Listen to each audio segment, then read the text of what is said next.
오늘 추수감사주일입니다. 추수감사주일 여러분들과 저와 함께 나눌 귀한 말씀 시편 50편 7절에서 23절 말씀을 우리 함께 교독하겠습니다. 제가 한 절, 여러분들 한 절. 7절 말씀부터 교독합니다. 내 백성아 들을지어다. 내가 말하리라. 이스라엘아, 내가 내게 증언하리라. 나는 하나님 곧 내 하나님이로다. 나는 내 증언 때문에 너를 책망하지 아니하니 내 번제가 항상 내 앞에 있음이로다. 내가 내 집에서 수소나 내 우리에서 염소를 가져가지 아니하리니 이는 산림의 짐승들과 그 산의 가축이 다 내 것이며 산의 모든 새들도 내가 아는 것이며 들의 짐승도 내 것이미로다. 내가 배운 기절로 내게 이르지 아니할 것은 세계와 거기에 충만한 것이 내 것이미로다. 내가 수수의 고기를 먹으며 염소의 피를 마시겠느냐. 감사로 하나님께 제사를 드리며 지존하신 이에게 내 성원을 바꾸며 한낱 날에 나를 부르라. 내가 너를 건지리니 내가 나를 영화롭게 하리로다. 하나님은 하나님이 이르시되 내가 어찌하여 내 일을 전하며 내 언약을 내 입에 두느냐.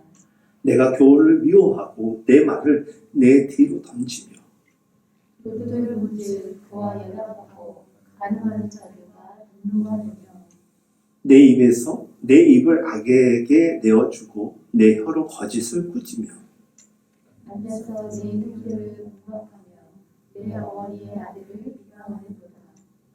내가 이 일을 행하여도 내가 잠잠하였더니 내가 나를 너와 같은 줄로 생각하였도다. 그러나 내가 너를 책망하여 내 죄를 내 눈앞에 낱낱이 드러내리라 하시는도다. 하나님을 잊어버리며 이제 이를 생각하라. 그렇지 않으면 내가 너를 찢으리니 건질 자 없으리라. 함께 우리 읽습니다.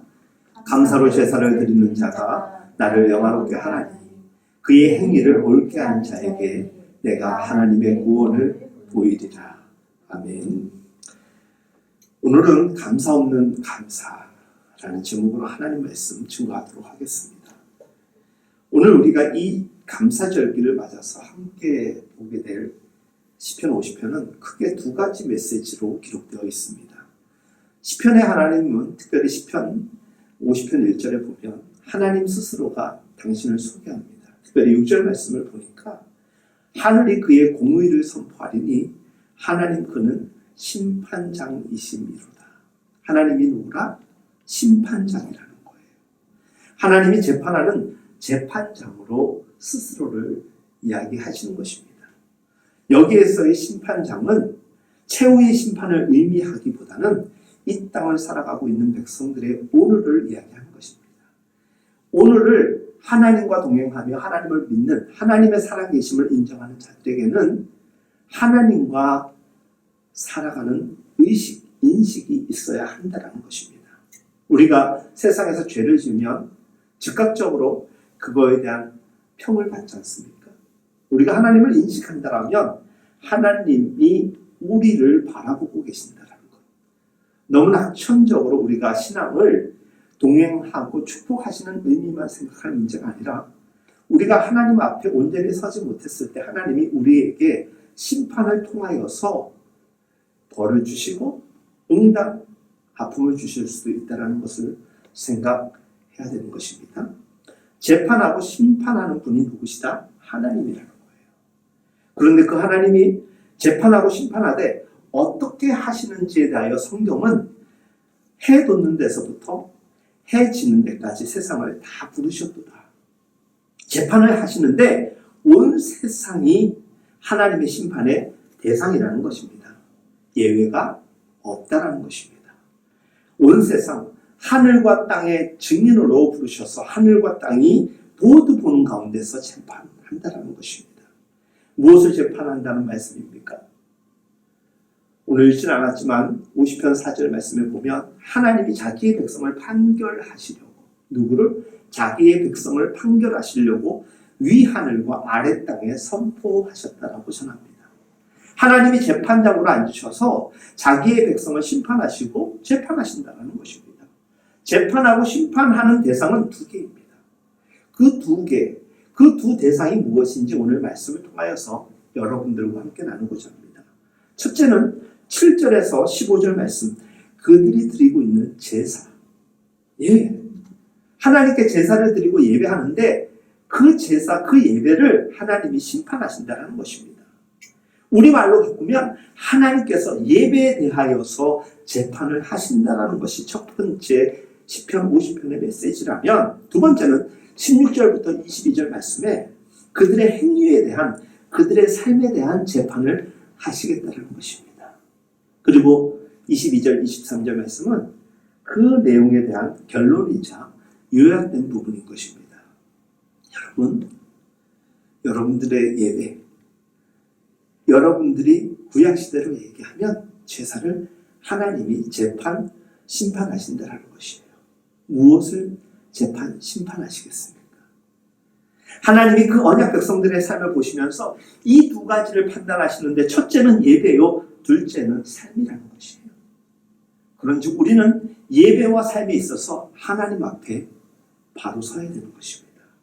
주 안에서 사랑하는 여러분, 첫 번째로 백성들이 드리는 예배, 제사에 대해서 하나님이 무엇이라고 어떻게 말씀하시는지 우리 함께 8절 말씀을 보면 이렇게 나와 있습니다.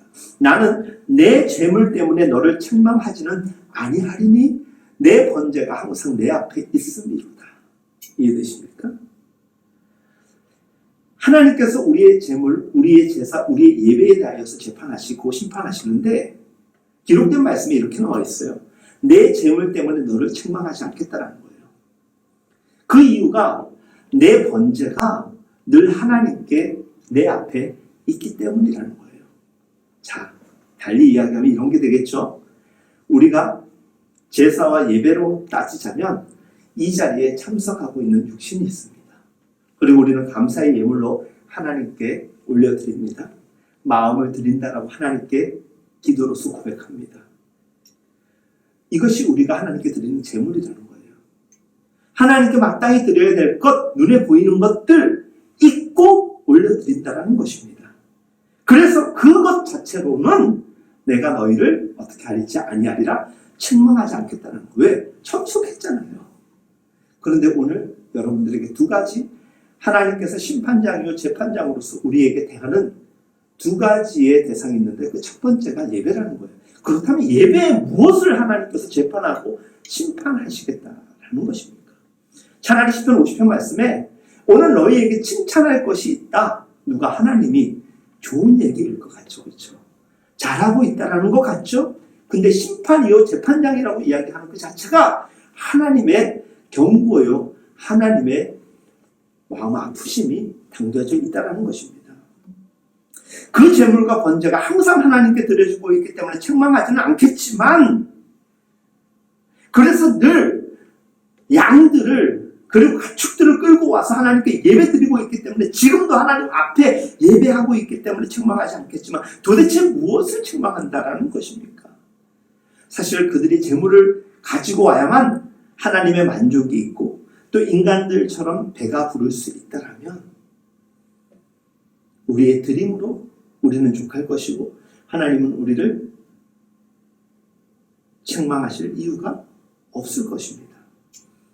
굳이 이 땅의 사람들아 제물을 그만 바쳐라, 절대로 내가 그런 것들 필요치 않다. 왜? 오늘 우리가 함께 읽었던 본문의 말씀 가운데서 이런 말씀이 있었습니다. 온 땅 모든 만물이 누구의 것이다? 하나님의 것이요, 하나님의 소유라는 거예요. 어차피 너가 내게 드리든 드리지 않든 모든 소유가 누구 것이다? 하나님의 것이라는 거예요.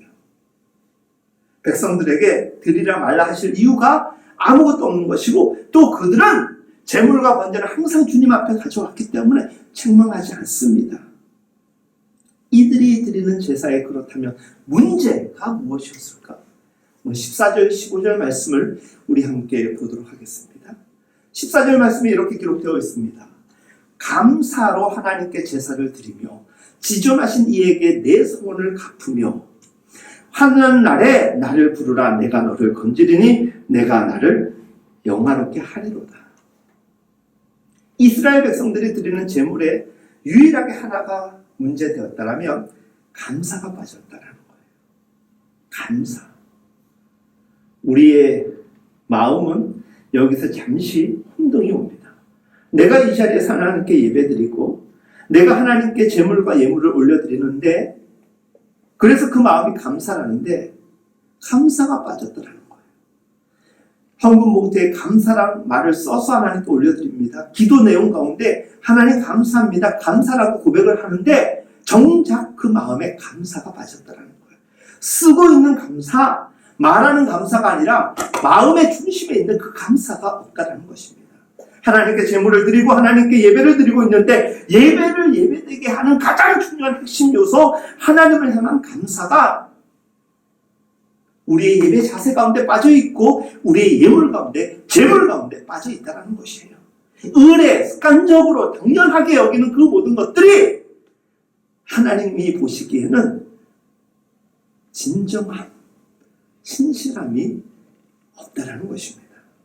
여러분 이 말씀의 뜻을 그저 감사가 부족하구나라는 정도로 생각하면 안 됩니다.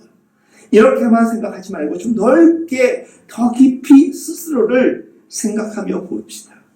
하나님을 잘 믿고 싶어하는 여러분 그렇지 않습니까? 기독교라는 신앙책의 핵심이 무엇입니까? 그것은 하나님이 우리를 인격체로 대한다라는 것입니다. 이방의 종교와 기독교의 제일 중요한 차이가 무엇입니까? 그것은 인격성에 있습니다. 하나님이 저를 여러분들을 존중합니다. 우리 또한 하나님을 귀히 여깁니다. 하나님이 우리가 예배드리고 하나님이 우리가 의지하고 믿는 하나님이라는 것을 우리는 살아계심으로 날마다 경험하지 않습니까? 그 안에 살아있음에 대한 주체적 인격성이 고백되어지는 것입니다. 어딘가에 막연히 있는 신이 아닙니다. 그래서 막연하게 우리가 믿는 것이 아닙니다. 살아계신 하나님과 우리의 관계는 인격적인 관계입니다. 그래서 나의 하나님, 나의 백성이 되는 것입니다. 우리가 그저 막연하게 그저 순서에 따라서 드리는 예배는 단호히 말씀드리지만은 예배의 진정성에 대한 의문을 갖게 합니다. 예배를 받으시는 하나님과 예배를 드리는 예배자 안에 인격적인 만남과 임재가 가능해야 됩니다. 그 임재가 가능한 것은 우리가 하나님 앞에 진정으로 드리는 예배를 통하여서 가능한 것이고 이것을 통하여서 기독교 신앙의 유일한 일들, 신비로운 체험들, 하나님의 은혜의 고백들이 가능하게 되는 것입니다. 그런데 교회의 핵심이요, 신앙의 핵심이라고 말할 수 있는 그 예배 안에 가장 귀한 그 무엇이 빠져 있다면 그것을 감사라고 오늘 우리에게 알려주시는 것입니다. 하나님과 성도의 인격적인 교통, 인격적인 만남 안에 우리가 하나님께 올려드릴 수 있는 책은 무엇입니까? 감사예요. 하나님이 우리에게 주신 책은 무엇입니까? 은혜예요. 은혜에 대한 우리의 반응이 무엇입니까? 감사인데 뭔가 예배는 드리고 있고 제물과 예물은 하나님께 올려드리고 기도도 그렇게 고백하는데 정작 그 마음에 감사가 진심으로 담겨져 있지 않다는 것입니다.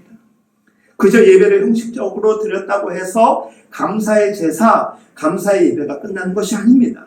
예배 시간에 맞춰가지고 처음부터 끝까지 앉아있다고 해가지고 예배가 아니고 하나님과 인격적 만남이 우리에게 있어야 됩니다. 그 인격적 만남의 가장 기본적 소통이 무엇이냐? 위로부터 내려지는 은혜요, 위를 향하여 올라가는 감사라는 것입니다. 이것이 진정한 예배의 핵심의 요소라는 것입니다. 하나님과의 인격적인 관계와 만남이 예배 중에 일어나야 하는데 그 인격성을 드러내는 제일 중요한 감사가 빠져 있다면 하나님이 받으시는 예배가 아니라는 것이에요. 다시 한번 말씀드립니다.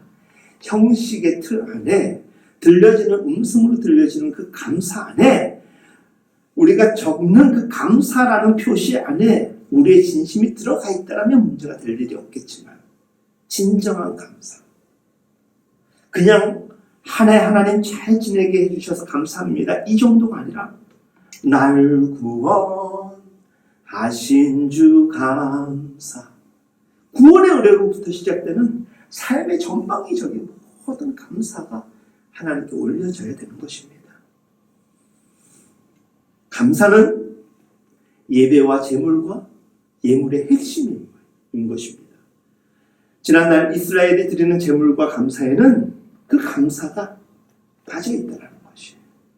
제물은 드리는데 감사가 없다는 것이에요. 예배는 드리는데 감사는 마음이 결여되어 있다는 것입니다. 주 안에서 정말 사랑하는 여러분, 우리가 세상을 살아가면서 주님을 처음 만났을 때 그 이후 즉시 온전하게 우리가 다 누리지는 못했지만은 주님을 알아가면서 우리가 뭘 배우게 됩니다. 하나님의 크심, 하나님의 놀라우심. 그렇게 벌레만도 못한 우리들을 이렇게도 사랑하시는 하나님에 대하여서 성경과 설교와 메시지를 통하여서 우리가 알게 되지 않습니까? 그러면서 더욱더 깊어지는 것은 하나님의 은혜요, 하나님에 대한 감사밖에 우리에게는 없는 것입니다.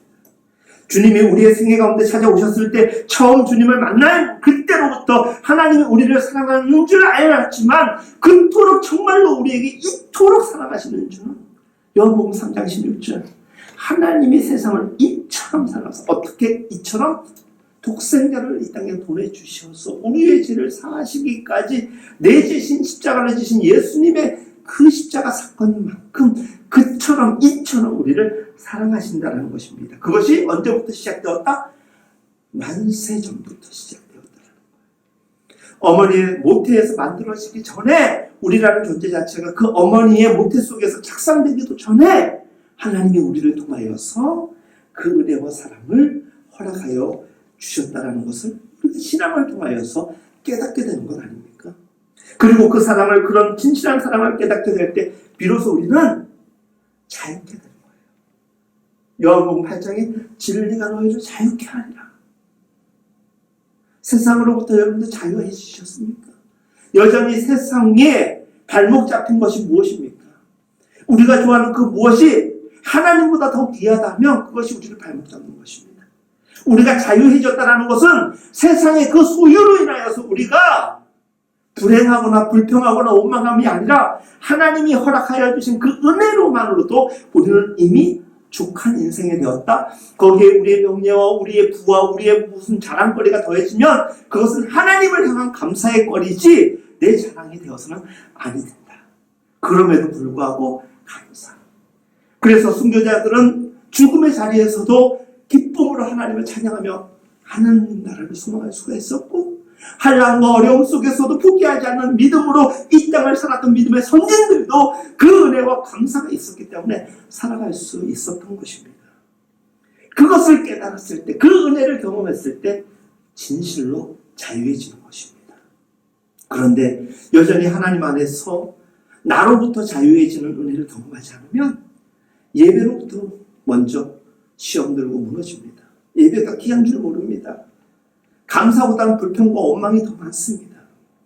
세상은 소유를 가지고 행복을 자꾸 측정하려고 합니다. 성취나 성공을 가지고 자꾸 행복을 측량하려고 하는데 그런 것은 사실 우리에게 만족도 주고 기쁨도 되지만 잠시일 뿐입니다. 우리를 두고두고 기쁘게 하지는 못하는 것들입니다. 여러분, 핸드폰.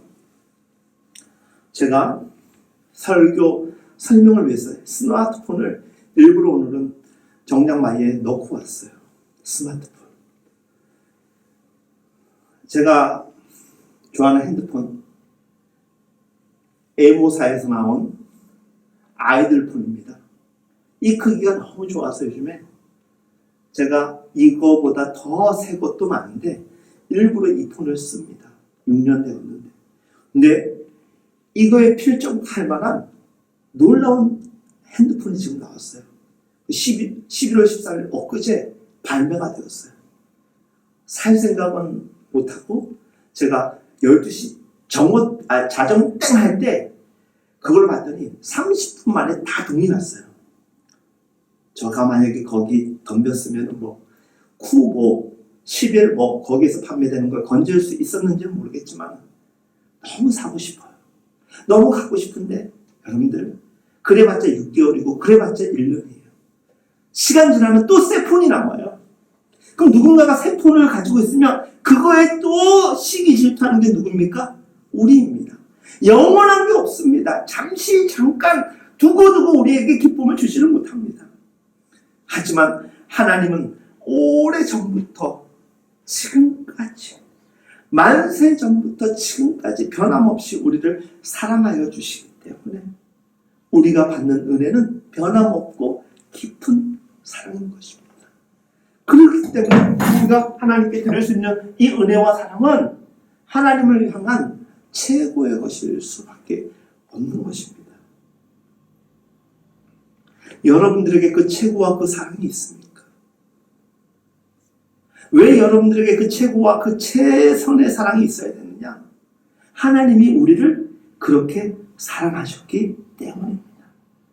내가 그것을 경험했고 내가 그것을 알면 그렇게 반응할 수밖에 없는 거예요. 아멘이십니까? 왜? 내게 하나님이 그렇게 행하시는 것을 내가 알게 되었고 경험하였는데 내가 어떻게 무반응으로 일관할 수가 있겠습니까? 주 안에서 정말 사랑하는 여러분, 이 땅을 살아가는 우리들 인생의 목적과 그 방법이 어떤 것입니까? 진짜 행복을 모르기 때문에 우리는 자기를 가치롭게 세우는 일에 혈안이 되어서 살 때가 얼마나 많았습니까? 내 자존심이 무엇이간데 세상의 척도에 만족하려고 공부에 최선을 다합니다. 직장에서 남들과 경쟁을 합니다. 돈을 벌어서 더 유익하게, 더 유명하게, 더 유능하게 살려고 훌륭한 사람이 되려고 하는데 그 방법과 그 살아온 인생의 뒤안길을 보면 엉망입니다. 방법도 엉망입니다. 선하지 않습니다. 착하지 않습니다. 평생을 자기를 더 가치롭게 하는데 모든 시간을 집중했을 때 우리에게 주어지는 인생의 만족은 그래봤자 살아가는 나일 수밖에 되지 않습니다. 영원하고 진짜 사랑의 주님을 우리가 만나게 되면 그때로부터 우리는 자유해집니다. 사실 더 많이 공부해서 더 지혜롭고 지식이 많으면 얼마나 좋습니까? 더 열심히 돈을 벌어서 더 많은 돈으로 더 많은 것을 우리가 사고 사용하면 얼마나 좋습니까? 아까 말씀드렸죠. 한시적이고 또 새로운 것에 우리는 불평불만하는 존재라고요. 우리는 우리로부터, 우리 스스로 자기로부터 자유할 수 있는 존재가 못 됩니다. 그래서 하나님은 진리는 우리를 자유케 하는 유일한 것입니다. 하나님이 우리를 자유케 할 수 있는 것이고 그 은혜로 말미암아 우리는 자유해지는 것입니다. 인생의 가장 중요한 것이 무엇입니까? 자유 아닙니까? 근데 그 자유는 하늘로부터 우리에게 허락해 주신다는 것입니다. 모두가 자기를 위하여 살지만 진정 자기 안에 해결책을 얻지를 못하며 끝까지 그렇게 살아갑니다. 어떤 사람이든지 결혼을 하면서 배우자를 만날 때 사실 그 사람을 위하여서 내가 사랑하고 최고의 만남을 가진 것 같은데 사실 뒤집어 보면 자기가 선택한 거고 자기 만족인 거예요. 사랑은 자기 이기가 가장 강한 속성을 가지고 있습니다.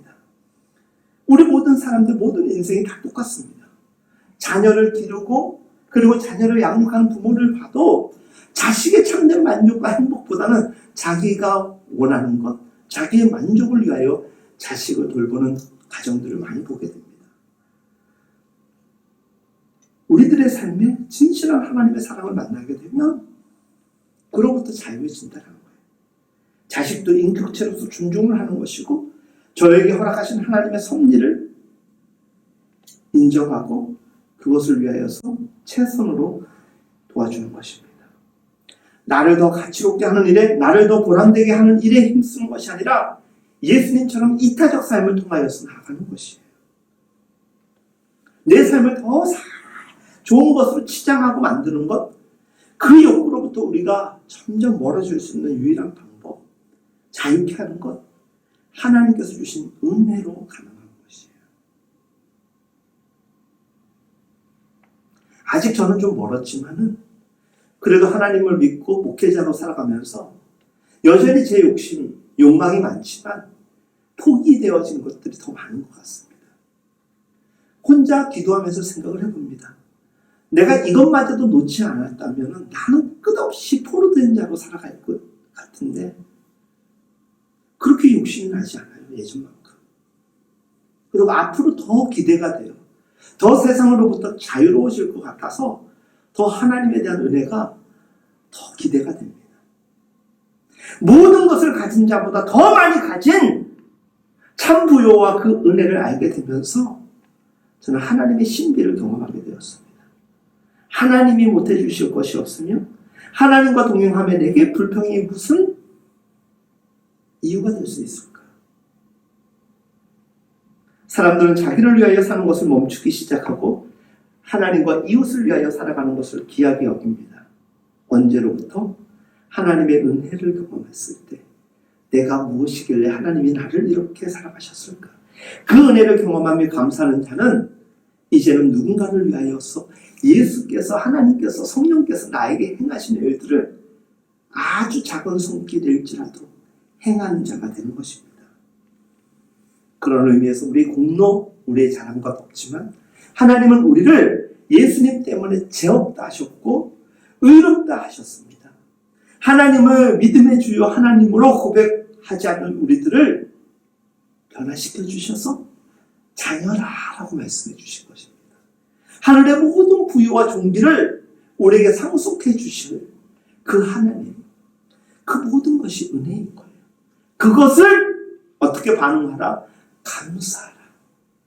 그깟 돈 봉투 얼마 하나님께 올려드리고 뭐 하나 했다고 해가지고 마치 하나님의 은혜와 내 감사가 동등되더라고 생각하는 것도 교만인 거예요. 지극히 일부를 하나님께 드린 것밖에 되지 않는 것이죠. 성도인 우리에게 자격 없이 공로 없이 값 없이 전부 선물로 주셨다는 거예요. 여러분, 그렇게 우리의 인생을 시작해서 새롭게 출발하고 보면 이 수고로운 인생이, 이 목마르고 피곤한 인생이 세상이 줄 수 있는 안정과 보장 이상으로 하나님의 참된 은혜와 평강으로 채워짐을 우리는 경험하게 되는 거예요. 이것이 무엇이냐? 비교할 수 없는 은혜, 비교할 수 없는 하나님의 사랑이라는 것이에요. 세상의 그 어떤 것이 어찌 우리에게 안정과 보장을 줄 수 있겠습니까? 그런 거 한번 찾아보셨습니까? 절대 만족 주는 것 세상에 없습니다. 사람들은 안정되고 보장된 삶을 원하지만, 그래서 최선을 다하여 그것을 찾아가지만 그 어떤 안정과 보장이 이 땅에는 존재하지 않습니다. 그런데 우리를 자유케 합니다. 참 소망 가운데 살아가게 합니다. 그것만으로도 족하다라는 고백이 가능하게 합니다. 그것이 무엇이냐? 하나님의 은혜라는 거예요. 요한계시록을 보면 세상에서 가장 견고하다는 땅을 하나님이 흔드십니다. 하늘의 3분의 1을 또 바다의 3분의 1을 흔들어서 온 세상 사람들이 볼 때 안전하게 여겨지는 그 모든 것들이 결코 안전하지 않다는 것을 우리에게 말씀하시고 보여주십니다. 이 땅에 안전을 추구하고 보장을 추구하는 인생들에게 결코 그런 것들은 세상에 없다는 것을 우리에게 일깨워줍니다. 오늘 말씀에 보니까 서원을 하나님께 갚으라는 말씀이 나왔습니다. 잠언 말씀에도 내가 하나님께 서원하였거든 갚기를 덧대지 말라. 하나님은 우매자의 기도를 기뻐하지 아니하시나니 내가 서원하였거든 갚으라는 메시지였어요. 기도하고 그렇게 살겠노라 하면서 그렇게 살지 않는 이들 서원하고 갚지 아니하는 것이에요. 서원을 하나님께 갚으라. 이 서원은 은혜가 내게 족하여서 경험되어질 때 스스로 의무와 책임을 다해보겠습니다라고 하나님께 결단하고 서원하는 것이 무엇이다? 서원이라는 것이에요. 근데 이 서원은 무엇과 연결되어 있느냐? 감사와 연결되어 있어요. 감사하기 때문에 내 몫을 내가 최선을 다하여 감당해 보겠다는 것입니다. 또 15절 말씀에 기록되어 있기를 이렇게 나와 있습니다. 환난 날에 나를 부르라. 내가 너를 건지리니 내가 나를 영화롭게 하리로다. 여러분들 부르시지라. 기도하라는 것이에요. 기도도 마찬가지예요. 왜 기도에 대한 절박함과 기도에 대한 지속성이 없느냐? 하나님의 살아계심에 대한 사실 인정이 없는 거예요. 하나님이 도우시면 가능하다라는 확신이 없기 때문에 안 하는 거예요. 당장 우리들이 세상에서 무언가를 도와준다고 할 때 우리 얼마나 빨리 움직입니까? 선착순 안에 들으려고 얼마나 노력합니까? 하나님의 도우심이 기도를 통하여서 우리에게 허락되는 공급이요 소통이라면 우리가 기도하는 거 마땅한 것 아닙니까? 환난이든 어떤 상황이든 기도라는 것은 우리의 믿음에 확신이 있고 하나님을 경험해서 감사함이 우리에게 넘쳐나면 안 할 수 없는 게 기도입니다. 하나님 앞에 감사로 살아가는 사람들의 삶은 정말 감당할 수 없는 시련을 만날 때 그 고마우신 하나님께 마음을 쏟아서 기도하고 하나님의 이름을 부르는 것입니다. 전부 감사와 연결되어 있어요. 신앙생활, 예배 다 하나님의 은혜에 대한 감사와 연결되어 있어요. 너무 감사해서 그리고 앞으로도 더 기대가 되고 소망되니까 또 하나님을 즐겁게 예배할 수밖에 없는 것이고 하나님을 찾을 수밖에 없는 것이에요. 그 은혜와 감사가 부족하거나 없기 때문에 예배를 찾지 아니하고 하나님 앞에 서지 않는 이들이 참 많습니다. 성도가 하나님 앞에 제물을 구별하여서 드리면서 감사가 빠져 있다면 그거 예물도 아니고 감사도 아니고 예배도 아니라는 것입니다. 오늘 우리가 이 감사절기를 기념하면서 우리의 모습을 돌아봐야 됩니다. 하나님 앞에 예배를 드리는데 하나님 앞에 나와서 예배는 드리는 나는 있는데 감사의 예물도 하나님께 드렸는데 하나님이 진짜 원하시는 마음의 중심이 빠져있는 제물과 예물과 나 스스로가 하나님께는 기쁨이 될 수 없다는 것을 하나님이 재판하시겠다는 거예요. 우리가 예배를 드리는 것 자체로 우리에게 주는 만족과 기쁨이 중요한 게 아니라 하나님의 만족과 하나님의 기쁨이 중요하다는 거예요. 내가 드리는 어떤 행위가 중요한 것이 아니라 하나님이 받으실 영광이 중요하다는 것이에요. 주님이 보시고 그들을 책망하고 있는 것은 무엇이냐? 예배를 드리는데 진정한 마음의 감사가 없다는 거예요. 여러분들의 예배 안에 감사, 그리고 여러분들의 기도 가운데 절박함이 하나님을 향한 가슴 중심으로부터 묻어나오는 감사와 영광의 드림이 될 수 있기를 예수님의 이름으로 축복합니다. 여러분들, 이것은 그저 시편에 나오는 사람들의 이야기, 그 당시 이야기로만 국한시켜서 생각해서는 절대 안 됩니다. 구약 성경의 선지서를 보면은 이런 똑같은 경고의 메시지가 나와 있습니다. 여러분들 많이 들어보셨을 거예요. 여호와께서 말씀하시되 너희의 무수한 재물이 무엇이 유익하리요? 나는 수양의 번제와 살찐 짐승의 기름에 배불렀고 나는 수송아지와 살찐 짐승의 기름에 배불렀고 나는 수송아지나 숫염소의 피를 기뻐하지 않다. 아니하리라. 너희가 내 앞에 보이러 오니 너희가 내 앞에 출석 체크하러 오니 그것을 누가 너희에게 요구하였느냐? 어디서 그딴 신앙으로 살아가고 어디서 그런 예배를 드리고 있느냐라고 책망하는 것이거든요. 너희는 단지 내 마당만 밟을 뿐이다. 그런 거죠. 하나님 앞에 그 제물들을 끌고 와서 제사를 드리면서도 주님 뭐라고 말씀하시는지 들을 마음이 없고 진정이 없다라면 이와 같은 메시지가 우리에게 하는 하나님의 재판의 메시지예요. 재판장이 마지막에 변호를 다 듣고 판결을 하지 않습니까? 선고합니다. 어떻게 명합니다. 끝나요. 근데 마치 우리의 예배가 내 마당만 밟을 뿐이라는 하나님의 메시지로 우리에게 판결을 한다면 어떡합니까? 이렇게 정성 들여 와서 예배 드리고 준비하고 예배를 인도하고 그 점을 이제 지쳤다.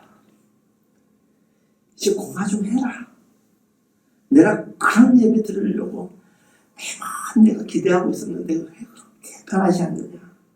내가 진짜 원하는 것은 그런 것 아닌데 너희는 내 앞에 보이러 오고 마당만 밟을 뿐이다. 정말 그 모든 재물되게 하는 마음의 중심을, 그래서 마음의 중심이 담겨져 있는 재물과 예물과 예배자로 살아가라라고 재판장이신 하나님이 시편 50편에 전해주고 있는 것입니다. 감사 없는 상태로 익숙하게 아무 문제 없는 듯 예배를 드리고 있는 그때의 현실이 오늘 우리의 현실이라면 이 말씀을 깊이 새길 수 있기를 바랍니다. 예레미야 7장 말씀에 기록되어 있기를 대전에가 너희 10조를 애굽 땅에서 인도하여 낸 날에 번제나 희생에 대하여 말하지 아니하며 명령하지 아니하며 오직 내가 이것을 명하여 이르기를 너희는 내 목소리를 들으라. 그리하면 나는 너의 하나님이 되고 너는 나의 백성이 되리라. 하나님이 원하는 것은 무엇이다? 제물, 희생, 그것이 아니라는 것이 아니라 그것보다 더 귀한 것은 무엇이냐? 하나님의 음성을 듣고 하나님과 인격적인 소통의 예배를 드리며 하나님의 음성을 듣고 그 들은 음성을 따라서 마음을 다하여서 감사하며 하나님 앞에 나아오라는 것입니다. 그 중심이 없으면, 감사가 빠져 있으면 하나님 못 받겠다는 것입니다. 재물만 가지고 온 것은 내가 더 이상 원하는 예배로 인정할 수 없다는 것이에요. 미가서 말씀에 기록되어 있기를 여호와께서 천천의 수양이나 만만의 강수 같은 기름을 기뻐하실까? 여호와께서 내게 구하는 것은 공의를 행하며 인자를 사랑하며 겸손히 내 하나님과 함께 행하는 것 아니냐. 예배가 하나님과 인격적 만남이 되면 하나님과 함께하는 예배가 되는 거예요. 주시는 은혜로 행복하고 올려드리는 감사로 인하여서 하나님 영광 받으시는 그 예배. 이게 인격적 소통이라는 것이에요. 정말 우리에게 원하시는 것은 재물이 아니라 제사의 형식이 아니라 예배를 시간을 맞춰서 절대적으로 잘 드렸다라는 그 자기 만족이 아니라 하나님이 정말 원하시는 것은 그 모든 재물과 예배드림이 우리 중심으로부터 우러나와서 하나님을 향한 인격적인 감사와 재물과 모든 것이 되어져야 한다는 것입니다. 이것이 하나님이 우리에게 제일 기대하는, 하나님이 바라시는 소망입니다.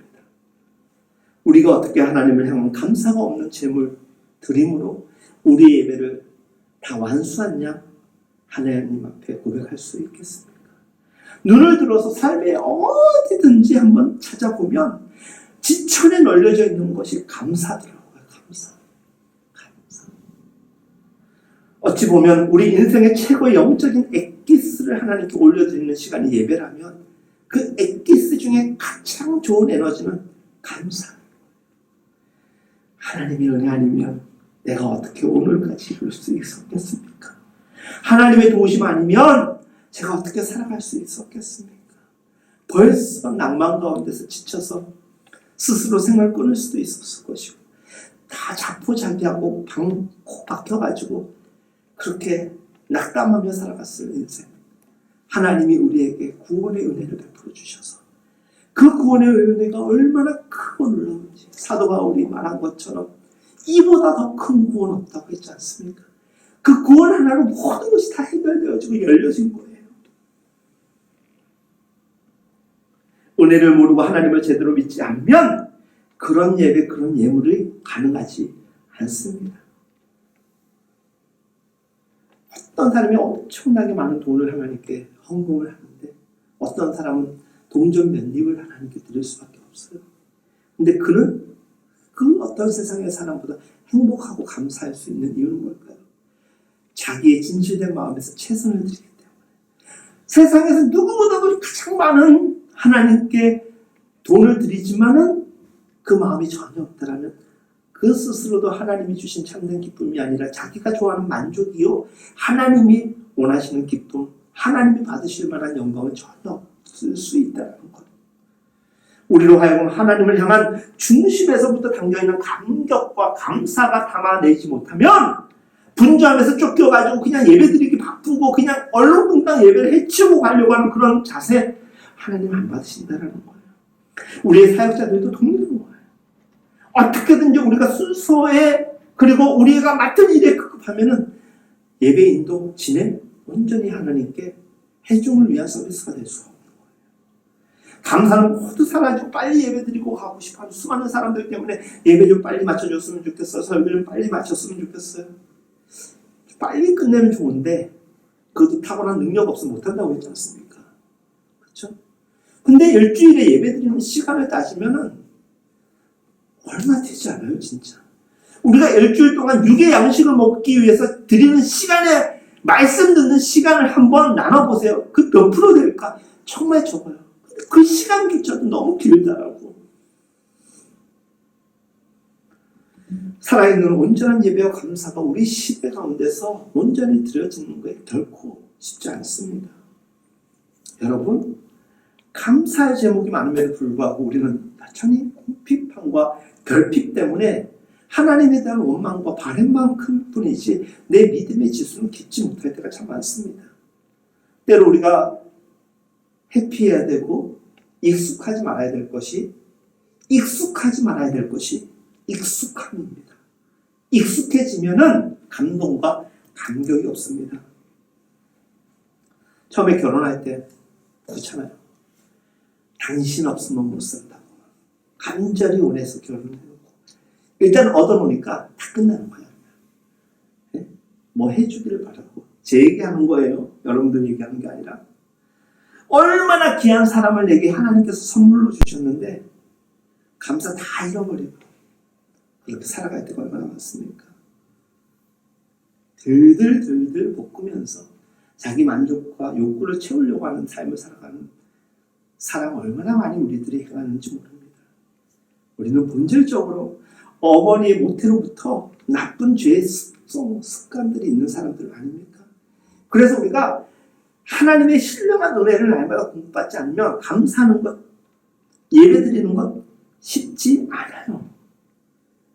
죄 짓기는 쉬운데 하나님께 합당한 삶으로 나아가는 것 결코 쉽지 않아요. 그래서 더 기도해야 되고 더 말씀 묵상해야 되고 더 노력해야 되는 이유가 결코 쉽지 않은 믿음에 대한 도전이 우리의 삶인 것이에요. 그게 그리스도인의 삶인데 너무 쉽게 믿으려고 하고 너무 쉽게 하나님 나라 백성이 되었다라고 생각하는 이들 진짜 하나님의 구원의 확신이 있는지 저는 그렇게 확답할 수가 없습니다. 하나님께 제물을 드리는 그 복된 시간, 하나님께 몸으로 드리는 그 귀한 시간에 다 드렸는데 예배자도 있고 예물도 있고 제물도 있는데 마음이 없다라는 것.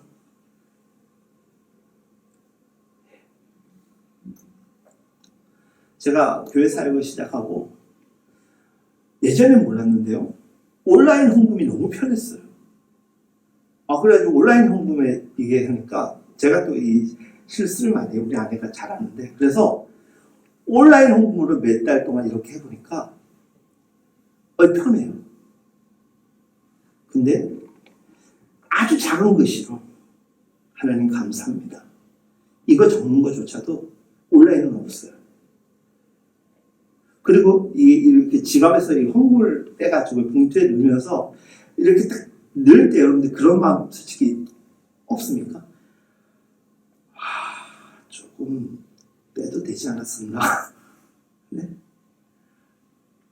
그래서 어느 날에는 이렇게 좀 내가 드릴 수 있는 감사보다 더 드리면서 그래 은혜지 감사지 이것마저도 그런 게 없어요 온라인. 그래서 제가 몇 달 전부터는 온라인으로 하면 되겠다 싶어가지고 요즘은 하려고 하는데 여전히 현장에서 헌금으로 하는 봉투라는 것 잘 익숙하지 않은 그런 오늘이 되어버렸습니다.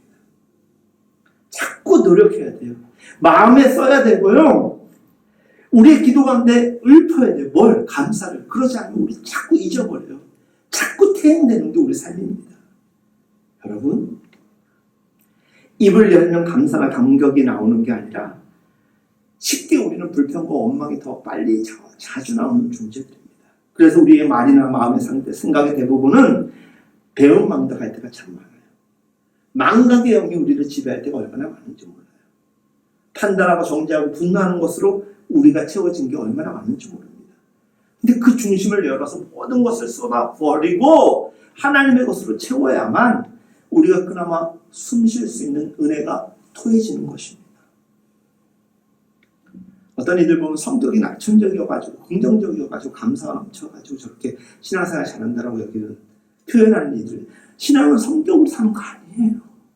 신앙은 철저히 믿음으로, 감사는 철저히 하나님에 대한 은혜에 대한 반응이어야 되는 것이죠. 그래야지 지속 변화가 없는 거예요. 감사의 절기를 맞아서 감사를 헤아려 보고야 우리가 알 수 있는 정도가 아니라 이미 헤아려 보지 않아도 너무나도 넉넉한 것이 하나님의 감사인 것입니다. 여러분,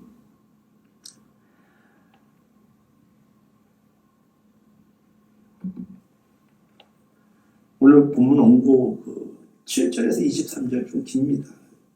정말 많은 걸 전하고 싶은 마음이 늘 있지만 늘 보면 또 시간에 이렇게 숨이 컥컥 막혀요. 여러분들은 오직 힘들겠습니까? 근데 중요한 말씀을 몇 가지 전하고 마무리할까요? 16절, 17절 말씀을 보겠습니다.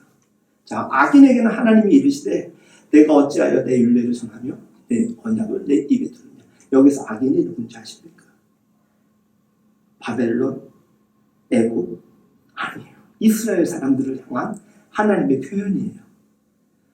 사랑하는 권사님, 이렇게 표현해야 될 말씀이 악한 권사님, 악한 누구 이렇게 표현되고 있는 거예요. 왜? 그만큼 하나님 앞에 진정한 신실한 믿음이 없고 감사가 없는 자들, 하나님이 그렇게 호칭하는 거예요. 내가 어찌하여 내 율례를 전하며 내 언약을 내 입에서 두느냐. 17절 말씀, 내가 교훈을 미워하고 내 말을 내 뒤로 훅 던져버려. 내가 교훈을 미워했다는 말이 뭐예요? 품지 아니하고 존중히 여기지 아니하였다. 훅 뒤로 던져버렸다는 거예요. 실패라는 거예요. 여러분, 제사에 하나님께 드리는 제사의 온전한 의미는 하나님을 향한 신실한 믿음, 그것을 오늘 감사라는 것으로 제가 제한적으로 표현을 드리는 겁니다. 17절 이하에 나오는 그들의 모든 행함은 실패라는 거예요. 18절 말씀에 기록되어 있습니다. 도둑을 본즉 그와 연합하고 가늠하는 자들과 동료가 되며 내 입에서 악에게 내어주고 내 혀로 거짓을 꾸미며 앉아서 내 형제를 공박하며. 얼마나 즐겁게 우리 이 뒷담화 깔 때 많지 않습니까? 내 어머니의 아들을 비방하며. 이게 우리 삶이라는 거예요. 그들을 부를 때 내 백성이요 내 사랑하는 자녀라고 이야기하지 않고 악한 자라고 17절 말씀은 그렇게 우리에게 알려주고 있지 않습니까? 16절 말씀을 한번 보시죠. 악인에게는 그렇게 행하는 자들 하나님의 자녀 아니고 하나님의 백성 아니고 뭐라고 부르셨죠? 악인이라고 이야기를 하는 거예요. 말씀을 따라 살지 않고 중심에 살아있는 감사가 없으면 그와 같은 존재가 된다라고 하십니다. 22절 말씀에 어떤 말씀이 있습니까? 하나님을 잊어버린 너희요. 결국 예배를 드리고 제물과 예물을 드리는데 그 마음의 중심과 그 마음의 감사가 없는 예배를 드리고 예물을 드리는 자, 그 마음의 무엇을 잊어버렸다? 하나님을 잊어버렸다는 거예요. 예배를 드리고 있는데 제물을 드리고 있는데 입술에 율법이 묻어있는데 심지어 율법을 정하기도 하는데 따라 준수하기도 하는데 그들을 뭐라고 합니까? 여호와를 잊어버린 세대요 너희들이라고 이야기합니다. 감사가 없는 것이 감사만 없는 것 아니잖아요. 감사는 대표적인 것이지. 감사가 없다는 말은 하나님에 대한 모든 신앙적, 내적 고백 내지는 외적 모든 삶이 부정되는 것과 동일한 것입니다. 우리의 실제적인 삶의 자리에서 여호와를 잊어버리고 사는 자의 특징은 무엇입니까? 입술로만, 형식으로만, 그리고 어떤 형태로만 하나님께 뭔가를 하는 쇼라는 것입니다. 23절 말씀, 감사로 제사를 드리는 자가 나를 영화롭게 하나니 그의 행위를 옳게 하는 자에게 내가 무엇을 보이리라? 하나님의 구원을 보이리라. 여러분과 저의 마음속에 감사가 있는 상태로 제물을 드리고 예배를 드릴 때 그의 삶에 가능한 것이 무엇입니까? 옳은 행함이에요. 오늘 시편 50편에 나와 있는 두 가지 메시지가 있다고 했는데 첫째는 15절까지 말씀에 우리의 예배고 16절 말씀부터는 우리의 삶이라고 얘기했는데 뒷부분을 많이 강조를 못했습니다. 하지만 우리가 하나님께 온전히 예배를 드리게 될 때 그 삶의 중심에 하나님이 중심을 잡아주셨다는 것 아닙니까? 그래서 그 하나님이 중심을 잡아주시면 무엇까지도 바뀐다? 삶도 바뀐다는 거예요. 그래서 연동되는 거예요. 예배가 하나님께 정상적으로 회복되어지고 하나님 관계가 신뢰적 관계로 회복되어지고 쌍무적 서로 인격적 관계가 회복되어지면 우리의 삶의 자리가 비방하거나 책망하거나 원망하거나 불평불만하는 그런 삶으로부터 청산이 된다는 거예요. 그렇지 않으면 오늘 22절 말씀에 나와 있는 것처럼 여호와를 잊어버린 세대 너희들이요. 하지만 하나님께 온전하게 신실하게 반응하는 자는 23절 말씀에 기록되어 있기를 감사하고 제사하는 자가 되는 것이에요.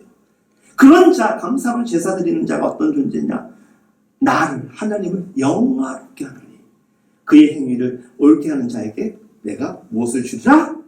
구원을 주리라.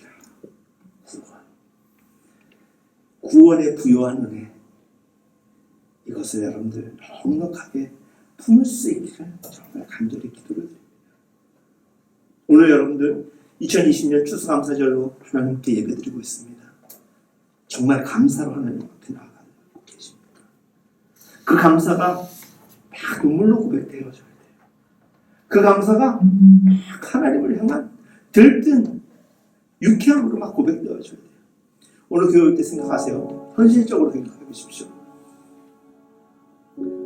일어났는데 오늘 교회 가야 되네.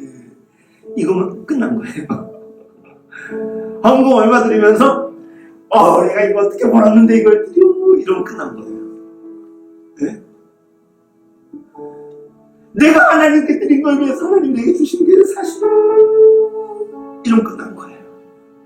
그 마음의 중심은 무엇이냐? 내가 무엇이 한데 나에게 이런 은혜를 주셨을까?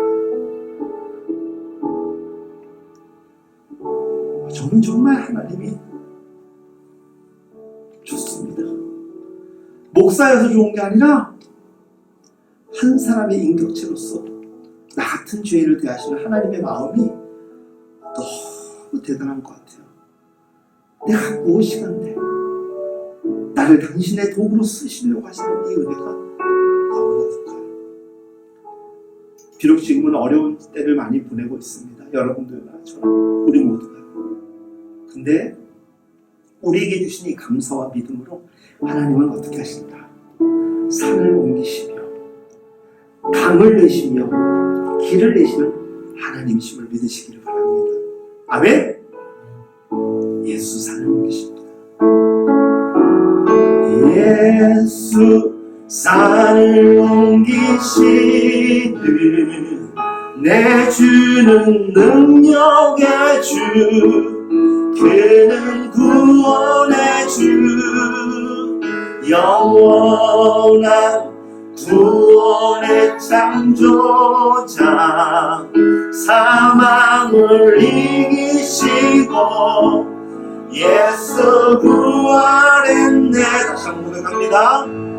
예수 산을 옮기시는 내 주는 능력의 주, 그는 구원의 주, 영원한 구원의 창조자, 사망을 이기시고 예수 부활했네.